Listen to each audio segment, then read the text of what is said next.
Hey everybody, I'm Eric Gerlach, and this is another talk on Chinese philosophy, Zen, and the patriarch Mazu, one of the great Chinese patriarchs of Chan, as we know it, Zen Buddhism.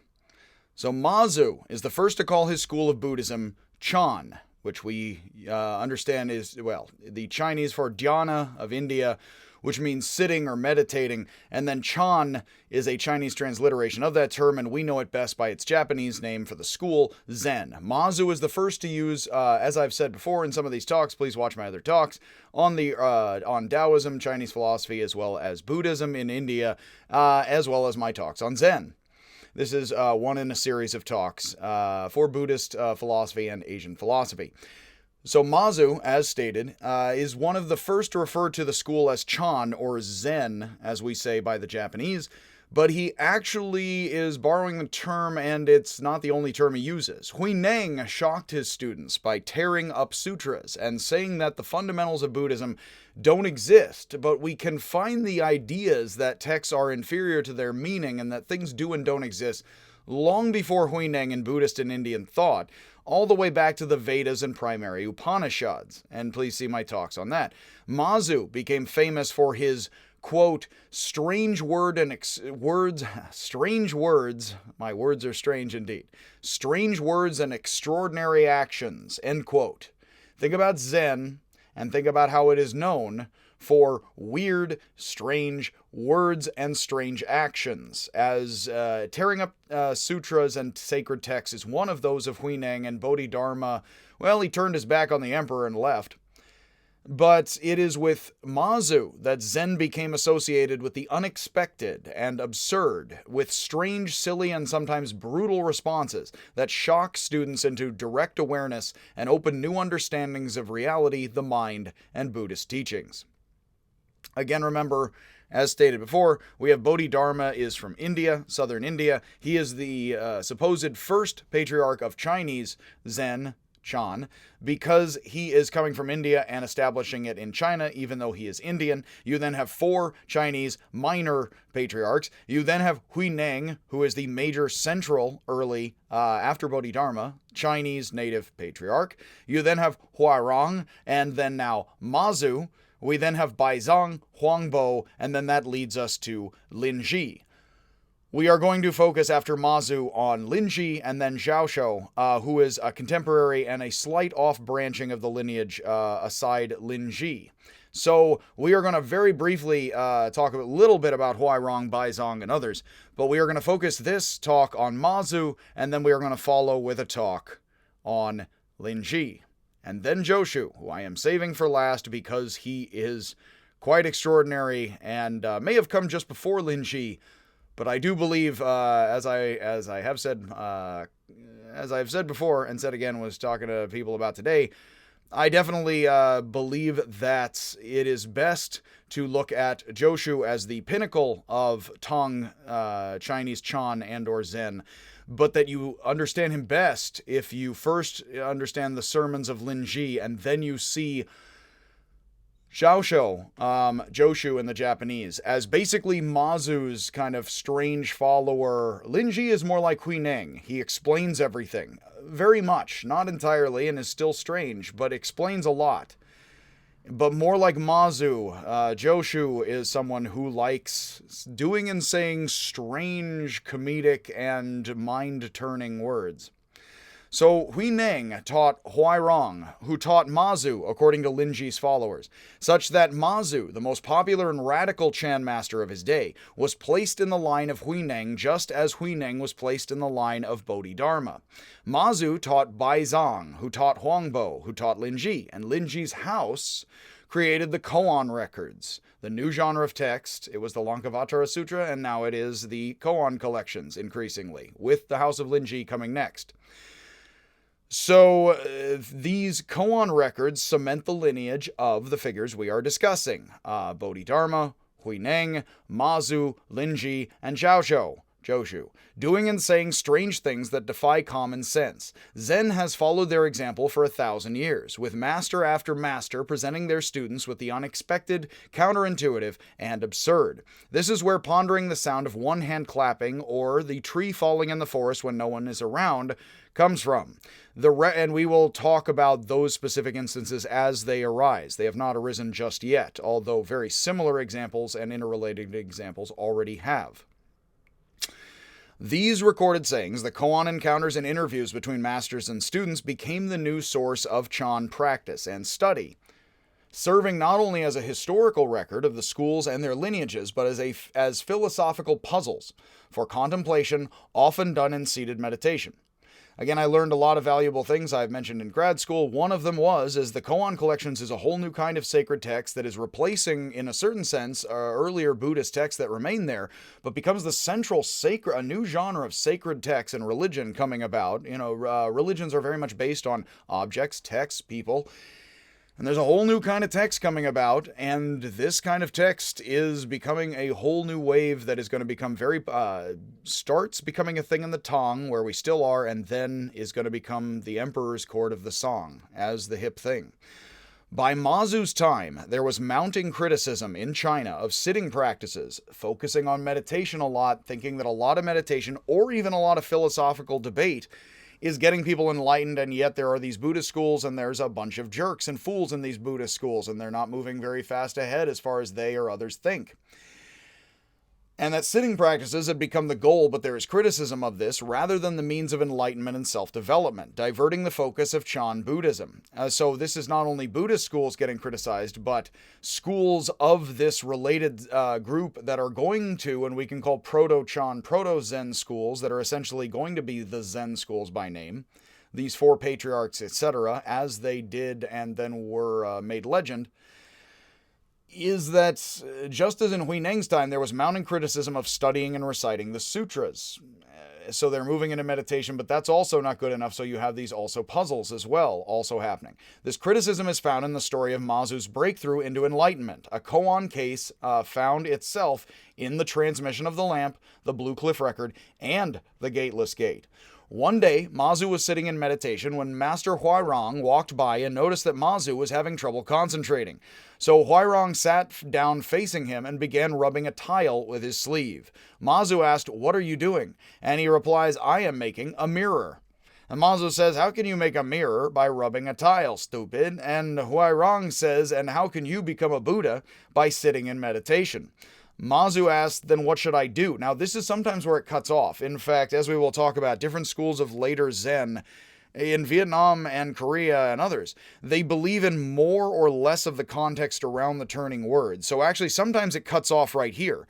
But it also can go on in other versions where the short version is it just cuts smack right there. Then how can you become a Buddha sitting like that? By meditating, which is like, but I thought I was supposed to. But Mazu keeps going. "Then what should I do?" And Huairong says, "When a carriage stops moving, do you strike the carriage or the ox? Are you practicing meditation or practicing sitting like a Buddha? If you try to sit like a Buddha, you kill the Buddha. If you are attached to the form of meditation, you do not realize the meaning." And Mazu experienced a great breakthrough in enlightenment. By the way, as we will talk about, of course, you have kill the Buddha here. Linji is coming next, which is partly why I like Linji right after Mazu. Huairong says to Mazu, "Don't kill the Buddha. Stop killing the Buddha. You're killing the Buddha with what you're doing, kid. You want to hurt the Buddha. This is how we make baby Buddha cry." But Linji says, "When you see the Buddha, just walk right up and kill him, man," which means he's taking Mazu. It definitely seems that he's taking Mazu, and you find this increasingly, where not only do you find in skeptical thought, as well as in Chinese Taoism, people taking plays on plays on plays, and that this thing means something, but then it means the opposite of what it means. Similarly, you find in here, with very Taoist-infused Buddhism, that kill the Buddha's bad, and then in the next generation of masters, kill the Buddha becomes something you could use as a good thing, which is just taking things and using them radically however you want. So if kill the Buddha was bad according to the last generation of Zen Buddhists, well then for you and I, as Zen people, hey, killing the Buddha could be great. And of course, I don't think they mean that, well, let's all walk up to someone actually alive and use machetes, but aside from the interpretation of it, And we'll leave that to Lin Ji. Mazu being told, don't kill the Buddha. Lin Ji, after this, is like, kill the Buddha. So just notice that for now, and the free play of all of that. Which I do think here is much more not him contradicting him philosophically, but much more that he thinks that you can say the same point with the opposite words, or a similar point with opposite words. Perhaps a counterpoint that's also true in opposite words, and all of that. Something more like that. Let's think here for a second. When the carriage stops moving, do you strike the carriage or the ox?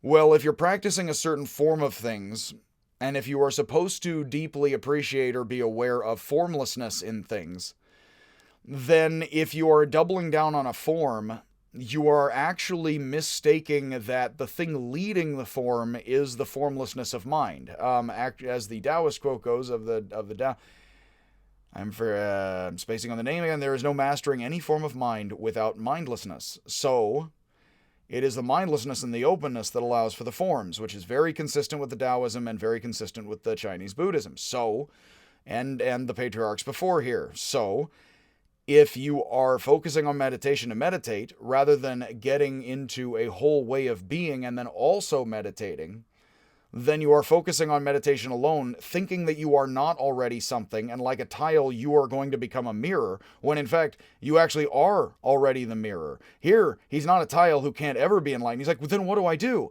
It's like, well, no, you're not a tile, you're a mirror. So why are you sitting there trying to polish yourself almost like as if you're a tile? And it is an interesting play, because as he sits there thinking he's not enlightened, trying too hard, it's like he's polishing a tile. He's sitting down mocking him, because it's like you're a tile and you don't realize you're a mirror. It's kind of like the guy with the golden, it's that you fogged up your own mirror, so now you're a tile and you're sitting there trying to polish yourself, not realizing you're a mirror, so just mirror, and then also polish. But first and foremost, mirror, first and foremost, open up and don't focus down on the form, because you're clogging it up. It could be interpreted in, again, of course, there's much to say, but it does seem like the mindlessness and thus the ox, that do you strike the carriage or the ox? Well, in a certain thing, the carriage is an artificial construction. The ox is a living being. We have Zen people very much with this, and then after this, identifying with dumb oxen. And while the dumb ox could be seen as a lower bestial form, it does seem here weirdly, the dumb ox could be a very like the simple living thing that is life, and it is what draws the cart. So you have the dumb ox is possibly a saintly, like stupid, very blockheaded Taoist being. I think a lot of times it's easy to think the ox is, yes, drawn as the bestial and the lower, but in fact the cart is kind of the inanimate and the dead, and the beast is alive, and you strike the beast. You don't strike the cart, which is sort of like you're over-meditating, you're striking the cart, and you're whipping the cart, and whipping, and keep pounding down the form, but you're not just sitting back and realizing the clarity of something like allowing yourself to see everything and everything, rather than focus on changing yourself from what you already are through meditation to something you are not, which is like a tile.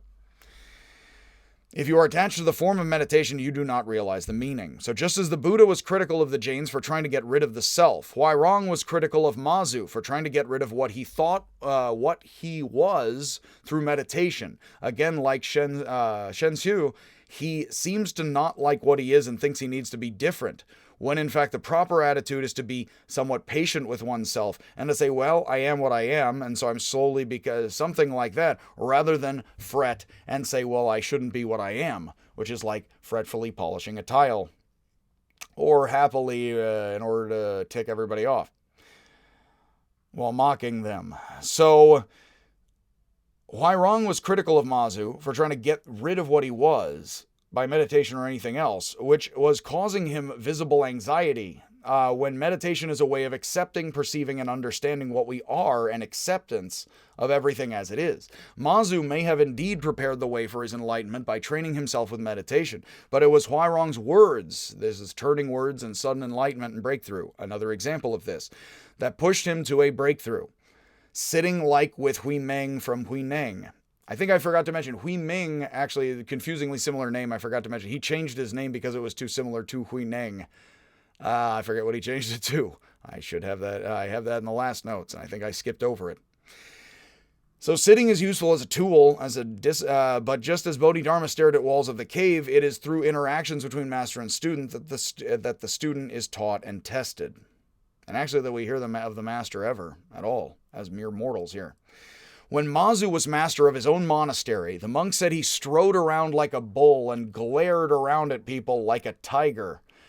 I have a tiny tiger, again, somewhere over here. Well, he was up there somewhere. He was also said to have tamed the demons who lived in the mountainside underneath the temple. These sayings may have been inspired partly by fear, as Mazu would shout at his students, strike them, and confuse them in other ways. He's an original performance artist. Again, Yoko Ono is a Fluxus performance artist who is famous for screaming a lot. And she still screams at people in museums, I believe. And that is partly, and those folks are somewhat, she is as Japanese, but as other folks in Fluxus around the world, in the 70s, etc., we're into Taoism and Zen and other things like that, and we're inspired to do performance art, which has ancient and modern forms and such. So Mazu is freaking out the squares, man, and he is screwing with people and breaking frame, such as calling out someone's name as they are leaving a room and then acting as if he had no idea when they came back. Which is almost like facing somebody with calling a form and drawing the cart, then with emptiness. Oh, I don't know, because he draws the cart and you and your form, and then it's like, well, no, there's nothing. I don't know. I'm a bewildered beast, a la Monty Python. Well, I'm a dumb ox. I don't know. It's a bit like that, which is feigning ignorance like an ox. Mazu is the innovator of the sudden shout as an element of Zen practice, what the Japanese call katsu, which confusingly they also use to refer somewhat to a fried pork cutlet, I believe, but I am bad with languages. The katsu shout is also used in martial arts. Taking inspiration from Buddhism in China, Japan, and Korea, Mazu also innovated the sudden strike, what the Japanese call keisaku, blows with a stick, hand, foot, and even pulling someone by the nose. Got your nose. Got your ego. Got yourself. Today, in the Japanese rinzai, which is the Chinese linji and Japanese as rinzai tradition, the master will sometimes walk down the row of meditating students holding ye old stick of compassion. Hopefully the stick is kind. The master is not, which is used to strike any who look ripe for enlightenment or who are simply dozing off. Possibly that's ripe for enlightenment. In honor of using bizarre violence to teach people lasting peace and happiness, you could always watch the Monty Python fish slapping dance. I used to embed that in the notes, and then they totally took that down. Copyright struck. So yeah, that's out. Not a video I made, but just the video of that. You can watch that at some point. I gotta fire up Monty Python at some point soon. It's the spirit of the times. Mazu quoted the Lankavatara Sutra frequently, so he is still attached to this, and he is becoming one of the characters of the future Linji House koan collections, which do not exist yet. So he quotes the Lankavatara Sutra, saying, "Wisdom does not allow for either existence or non-existence, complete being, permanence. What in your life is completely is, or complete non-existence. What in life is completely empty? Well, somewhat full, somewhat empty."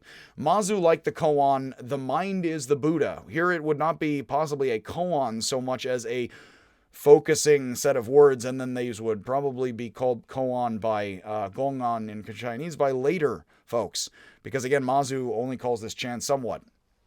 The teaching, the mind is the Buddha, is what Ravana the demon realizes in the Lankavatara Sutra, which Mazu would give to his students to contemplate. When a monk asked why he says that the mind is the Buddha, Mazu replied that he wanted to stop babies from crying. That is a great line. Why do you say mind and consciousness and everything is Buddha and all is Buddha? Why do you say that? I'm trying to stop immature, whiny little children from being like, wah, that's the only thing I do around these parts. When the monk asked him, and here we have a nice gong-on koan series of questions, which would be clipped for just this sort of purpose by the later literature. When the monk asked him next, what happens when the crying stops? Which is, of course, okay, I'll follow your allegory. What happens when the baby stops crying? Again, Lao Tzu says, only I am a baby who has not yet learned how to smile or giggle. Mazu said, no mind, no Buddha. which actually, if you remember, Huineng just said in the last talk, anybody, no matter how terrible or evil, as soon as they're clear for a moment, that's Buddha right there. So actually here you have an inversion of that, which is that, well, Buddha's anywhere there is mind and desire and a bunch of BS. So when there's nothing like that, there's no Buddha there either. Which is actually the opposite of wherever there's clarity, there's Buddha. It's like, no, because Buddha's a bunch of conceptualization about it. So you could flip it inside out, couldn't you? And say, no, wherever there's Buddha, that's where there's crap. And that's very, actually, again, I know I keep harping on the Taoist points, but I can't help but see all the parallels, and these guys quote the Taoist text again and again, is that they say whenever there's good leaders show up, well, then that's crap happening, because it'd be better to have no leaders at all. So in fact, like with the Taoists, it would be like, nope, if there's any Buddha at all, that means there's crap and people are recognizing him, which means they have to, which means that things are bad. So when there is calm and good, no mind, no Buddha, no nothing. Everything is fine. A monk asked Mazu, what is the essential meaning of Buddhism? Mazu asked the monk, what is the meaning of this moment? That is a wonderful one. I have to say, that is very inspiring. I like teaching people philosophy a lot, you may tell, and one of the things I like saying, objective truth, subjective truth. Hegel said it's the big issue in philosophy forever. Unfortunately, Hegel had no appreciation of Indian thought and, well, almost no appreciation of Indian thought and no appreciation at all of Chinese thought, really. Which is sad because he saw a lot in Greek thought he might have seen decent parallels in a more, less ignorant, kind of more multicultural, interconnected world back then in the 1800s, which we didn't have, don't have yet so much. Getting there. Somewhat. Sort of, maybe. In ways, maybe not. Backwards and forwards. So the monk asks Mazu, what's the meaning of Buddhism? And a lot of times I will have students say, well, I'm here for objective truth or something like that. And you can tell them, well, truth is objective, subjective. And a lot of times students who aren't into philosophy will tell you, well, that's a bunch of nonsense and that's a bunch of crap. Well, one of the easiest replies to that, I have to say, as a teacher of philosophy, is you would say, oh, you want facts. Okay. You want absolute objective truth. Say something absolutely objective. Go ahead. What are the objective facts and principles right here? And people try, but very soon they feel confident, or it's like, okay, so science knows things 100%, or we do now because we were ancient stupid people, but then actual scientific or Western, rationalism came along, and now we believe in facts, but Amazonians, they didn't believe in facts and fishing and hunter-gathering. Okay, so what's the, if you are following principles, I also similarly have students say, oh, well, I think thought is logical. Okay, what are the logics you're following right now? Right now, what logics? So often be like, duh, I don't know. Well, then why do you need to talk that way? Like, why do you need to talk like I have facts or I have logic? It's like, then what are they? It's like, well, I don't have them entirely. Then you don't have to talk about you have them entirely. It actually is very similar in ways, I have to say, to being, and I have been inspired in pushing forward in those ways. I don't know if I did it before or after, but I certainly did it much more after hearing this and teaching about it, is that Mazu says, well, is asked, so what's the essential meanings of the teachings we're doing here, and how do I learn about consciousness, which is comparable, not identical, but a comparable to. So what are the logics you use to be a logical, rational person? Or what are the facts you're faced with right now? What's your original face? And Mazu's like, okay, right now, right here, and it's wonderful in philosophy to do that. Okay, between me and you, right here, what are we looking at objectively and what are we looking at subjectively? And you can be a better or worse person about that. Obviously, you could be like, haha, you're a jerk, you know nothing. But the point is not to force the other person to show that they're ignorant, of course, and produce nothing. It would be amazing if people produce great things right here. But the thing is that it's very hard. I like Wittgenstein, and he would say it's very hard right here. He says tough as granite to solve some of these problems, similarly, because the duck rabbit of subjectivity, objectivity, is very hard for us to see how slippery it is, I would say, because of my views now. I'm explaining somewhat how I look at it. I do think Buddhism is similar to later Wittgensteinianism. I like arguing that. And pragmatism, like Kalupahana says. And so, what's the essential meaning? What does Buddhism mean? There's other plays on this. Joshu says things very much like this, which we'll get to, and I don't want to ruin right now by saying it too soon, because those are great as they come. But what's the essential meaning of it? What are the absolute facts of science? What are the absolute certainties we know of right now? Okay, right here at this table. What are you absolutely certain of right now? What? Death? Taxes? If people were certain of death or taxes, how would they believe, in anarchism or the afterlife, or anything like that? It's that as you start to push it out, but what have human beings absolutely known forever and ever? Amen. People are like, well, they should know this completely, but they don't. And they say things like that, which shows we don't really have complete agreement or absolute knowledge or anything of anything. We have interdependent situations of knowledge and sources of evidence which we evaluate, let us say, in modern speak. So Here again, okay, what's the meaning of this moment? And I gotta say, with semantics, I'm very interested in semantics. How do we understand semantics and what things mean? And that's very subjective, but it's not just subjective because we share it with we talk to people, we communicate, we write fictions, we write facts down as best we can. So what is meaning? And one of the great questions is, if somebody says, well, I know what this means, okay, then what does this mean? I love I always mention jokes of The Simpsons, and Bart Simpson says at some point, it's like during a Christmas episode, I think Bart Simpson says, and that's when I learned the true meaning of winter. And it's like, what is the true meaning of winter? Because it's funny, of course, it's like during the holidays, it's like, and that's the true meaning of the holidays, and or that's the true meaning of, that's the true spirit of Christmas. And it's like, that's loving, and of course, great, but of course the true meaning of, winter doesn't mean one thing. It's like you have to stay indoors, you have to chop fire. It means a lot of things, but it doesn't mean everything. It doesn't mean zebras to most people, although it could, in parts of Africa. So it's just like, what is the true meaning of winter and what is the meaning of this moment? You don't know. Joshu says, asked a similar question, I will just say, what is the meaning of Buddhism? Joshu says, to the end of time, you will never single it out. What's the meaning of sex in your life? Money, parents, friends. What does it mean to you? I mean, it means stuff, and I do believe in trying to figure that more out. But just tell me the one thing or two things it means. If it's like a ball being thrown into the rapids, as Joshu says, to the end of time, you may never be able to single out the single meaning of apples or the single fact of apples, let alone the true cause of apples, let alone the true meaning of Buddhism. Because you're not getting it as a thing or two or three. It doesn't come as a particular thing or two or three. So and the great way of showing that is not just to say that abstractly, but say, okay, what are the one or two or three things this right here I'm telling you right now means? Without exhausting that, let's hope, the more meaningful it is. I like Edgar Allan Poe and a lot of his detective stories and what they suggest. The more it means, the more it feels like it can go on, as Wittgenstein says. And that means the more it means, the less you sort of know what it's gonna mean. And that seems very much where Wittgenstein and even Edgar Allan Poe seem to have kind of Taoistic, Buddhistic insight in spite of themselves, because I don't think Poe or Wittgenstein knew much of anything by Taoism or Buddhism by name. But Wittgenstein liked Schopenhauer, Poe liked French poetry of the 1840s, and they were getting into Taoism at that time, and there was some work on Buddhism even at that point in France and in English. Whether or not they needed to get that from there, that you have, what are the two things this means right here? Well, it doesn't mean two things right here, and if I'm telling you something amazing, then it probably doesn't mean just two things, and that would be sad if it did, wouldn't it? That doesn't mean it doesn't mean two things very powerfully or not, does it? It's more open than that. Here again, we have something like semantics, where it's like, no, it's the facts of the situation, it's just they're not only fluid, but they can be two things and then not, very easily. That is the subjectivity as objectivity in the duck rabbit very much.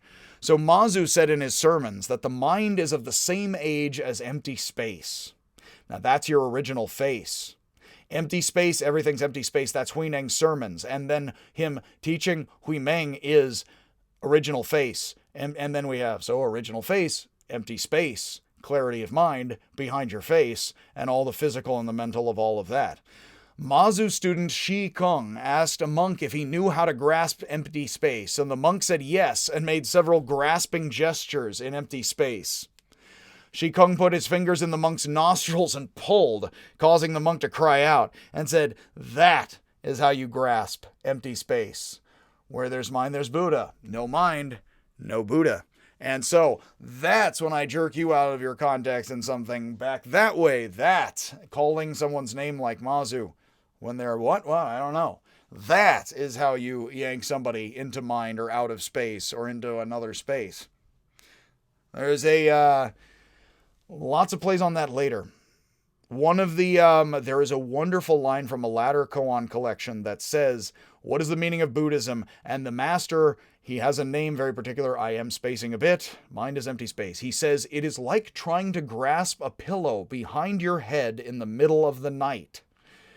What a wonderful metaphor. And that, and this monk is like, he's almost thinking of this guy giving the wrong answer as the right answer. It's like this.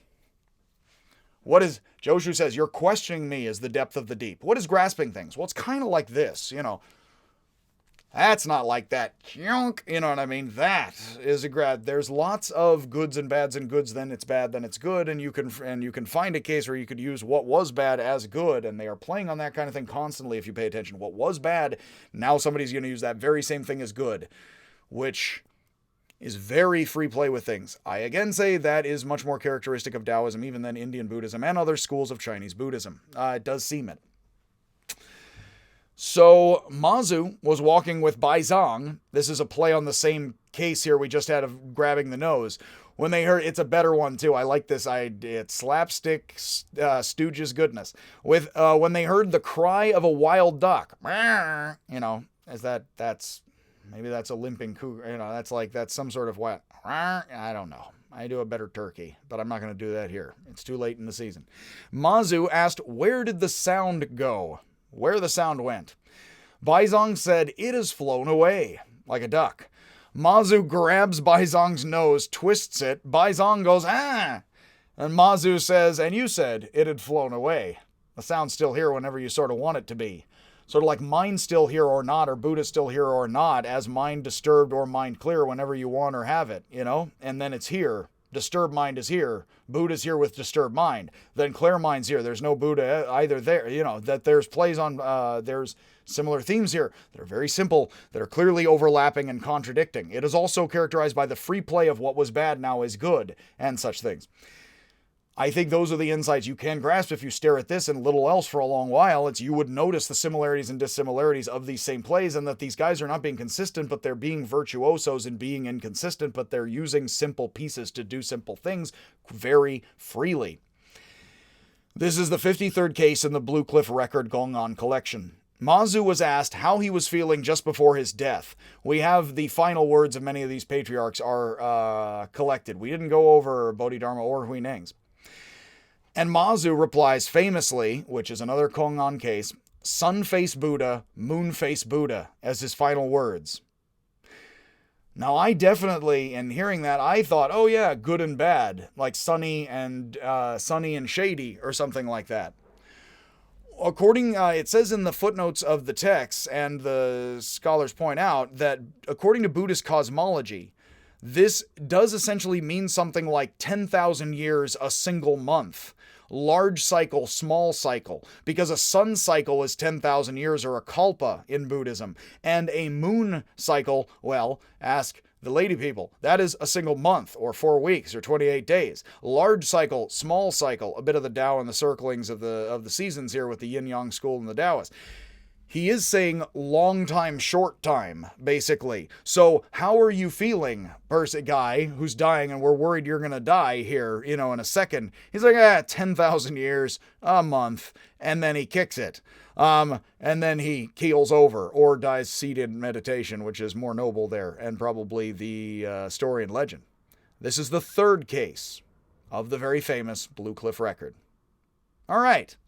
So that is Mazu. We did a lot on Huineng earlier today. There is a little less on Mazu, because Huineng is actually the more revered patriarch, although Mazu is quite central. So after this, we are going to be doing a bit more. We are going to be getting to Lin Ji's sermons, "When you see the Buddha, kill the Buddha," which are central. I have to say, if you read, I was one who just read the Gong'an cases, and I read the Blue Cliff Record, and I thought it was really groovy and cool and amazing, and I dug into it and tried to pay attention to it and think about it a lot as a non-Zen, non-practicing person who's interested in philosophy. And then when I had to I was offered Buddhist philosophy, I believe 2 or 3 years ago, to take that over. And I was the Asian philosophy person, and they had a Buddhist philosophy guy, and he left. He retired. So I took over his class because I was the Asian philosophy guy at BCC. And I decided to hit the books real hard, because I do before I teach anything for the first time. And then as I reteach it, I go over the stuff. So what I did was I told myself, and I put books aside, and I say, I'm going to go over the Lin Ji. And I did, and I was not sad at all that I did, because while I had somewhat avoided that text because it's not the Gong'an cases and their sermons, and I actually was like, well, I sort of think him, lecturing about it, maybe I want to sort of, just get the kind of free flow of it, and I loved Joshu, so I sort of avoided Lin Ji. But then when I read Lin Ji's sermons, I realized, he's actually, in fact, in a place or two, he's like, look, I'm not going to put it any plainer than this, okay? So listen up. And he says a thing or two, it's like, Oh, now that makes it a little clearer when you walk into a master and he does something weird, what they think is kind of going on. Although, again, how much do they have to think in particular something versus what's going on and the Tao and the ways of things? Yes, or just clarify all that for you by smacking you around with the ye old stick of compassion a bit. So next time, probably tomorrow morning or tomorrow, I will record some on Lin Ji. I have to get some done on Plato, Aristotle, and other Greek philosophers, as well as I do want to have some time for some Japanese and Vietnamese Buddhism for the Buddhist philosophy, and I do need to have enough time to do some Nietzsche and Wittgenstein a little bit. Not enough time to do it several hours, but we do have enough time to cover the basics of Nietzsche and cover how Nietzsche and existentialism and postmodernism, which is kind of a related family, a huge family, which is why we don't have enough time to cover it in depth as we will next semester. But we will be talking about how Nietzsche and modern German and then French skepticism, existentialism, postmodernism resemble Buddhism and Zen. And then I will have a lecture on Wittgenstein and pragmatism and how those ideas also resemble Buddhism and Zen. And of course, we will only scratch the surface for an hour or possibly two if we have time. But there is so much there. So, much happiness, much love, everybody. And again, try not to get hit with the ye old stick of compassion, and that's what unless you're trying to. As Lin Ji will say next time, when the master struck me, it was like being brushed by a brush of fine herbs, as if you're a breadstick at the Olive Garden. And I wish that someone would be that kind to me again. So, much happiness, kindness, and ye old stick of compassion. Yes, the backbone and central stem of life.